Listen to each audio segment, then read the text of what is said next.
Assalamualaikum warahmatullahi wabarakatuh. Saya Ulfit Sada. Di sini saya akan melanjutkan dari video kemarin, yakni review dari dua buku. Yaitu yang pertama buku The History of Al-Quran Text dan Rekonstruksi Sejarah Al-Quran. Diawali dengan bab 11. Dimulai dengan penyebab munculnya ragam bacaan. Sistem bacaan qiraat. Ilmu qiraat yang dibenarkan itu diperkenalkan Nabi Muhammad SAW. Teks Al-Quran diturunkan secara ucapan dan disampaikan dengan ucapan juga, maka secara otomatis menyediakan teks dan cara pengucapan pada umatnya. Kemudian membahas tentang perlunya banyak ragam sistem bacaan atau penyederhanaan bacaan bagi mereka yang non-Arab. Lalu penyebab utama munculnya banyak ragam bacaan. Kemudian berlanjut pada bab yang ke-12, yakni dimulai dengan metode pendidikan muslim. Yaitu yang pertama adalah kehausan sumber informasi. Sebenarnya Al-Quran merupakan buku pertama berbahasa Arab seperti wahyu pertama Nabi, dan ungkapan ini menandai bahwa mencari ilmu adalah suatu keharusan, suatu kemestian. Kemudian hubungan pribadi atau unsur penting dalam sistem pengajaran, yakni itu seperti individu kita sendiri terhadap apa yang akan dipelajari. Lalu permulaan dan perkembangan sistem isnad. Kemudian berlanjut pada bab yang ke-13, yaitu apa yang disebut Mushaf Ibnu Mas'ud dan tuduhan yang ada pada bacaannya. Seperti dikatakan sebelumnya oleh author Jeffrey, telah memilih 170 jilid buku dalam mengumpulkan daftar ragam bacaan yang menghabiskan 300 halaman. Salah satunya meneliti Mushaf Ibnu Mas'ud yang menurutnya itu tidak wajar, karena yaitu yang pertama bahwa mushaf tersebut berbeda dengan mushaf Utsmani dan susunan suratnya. Lalu yang kedua itu mengalami perbedaan teks.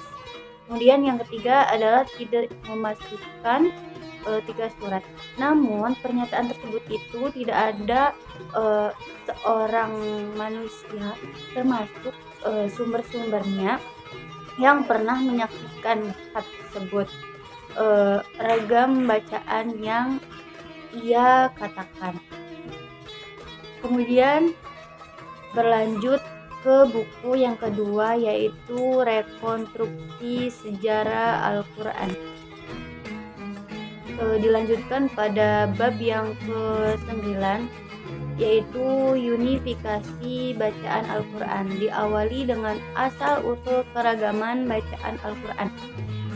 Karena ketidaksempurnaan aksara-aksara Arab yang tidak memiliki tanda-tanda vokal dan titik-titik diakritis pembeda konsonan perlambang yang digunakan ketika untuk menyalin teks Al-Quran. Dikemukakan oleh Al-Jazairi dan Abi Hatim pernah mengungkapkan pandangan bahwa sebab terjadinya perbedaan bacaan dalam tradisi yang menyalin Corripo de Versipa tersebut dan mengajarkan kepada masyarakat dengan cara yang berbeda-beda. Ada juga yang meriwayatkan karena bersumber dari Nabi sendiri. Unifikasi bacaan Al-Quran. Upaya standarisasi teks Al-Quran pada masa Khalifah Utsman dalam kenyataannya juga mengarah kepada unifikasi Al-Quran dengan cara menyalin dan sebagainya, namun belum mencapai tingkatan yang sempurna. Lalu upaya Utsman dalam penyeragaman Al-Quran, yaitu dilanjutkan oleh Hajjah Ibnu Yusuf, di mana beliau berupaya untuk penyeragaman Al-Quran ini ke Jazirah Arab. Kemudian Al-Hajjaj juga berupaya memeras keluar qiraah Ibnu Mas'ud dari peredarannya di kalangan umat muslim, serta mengirim 1 eksemplar Al-Quran ke negara Mesir. Dapat juga 7 qiraah yang dihimpun oleh Ibnu Mujahid dalam rangka membantu program unifikasi bacaan Al-Quran.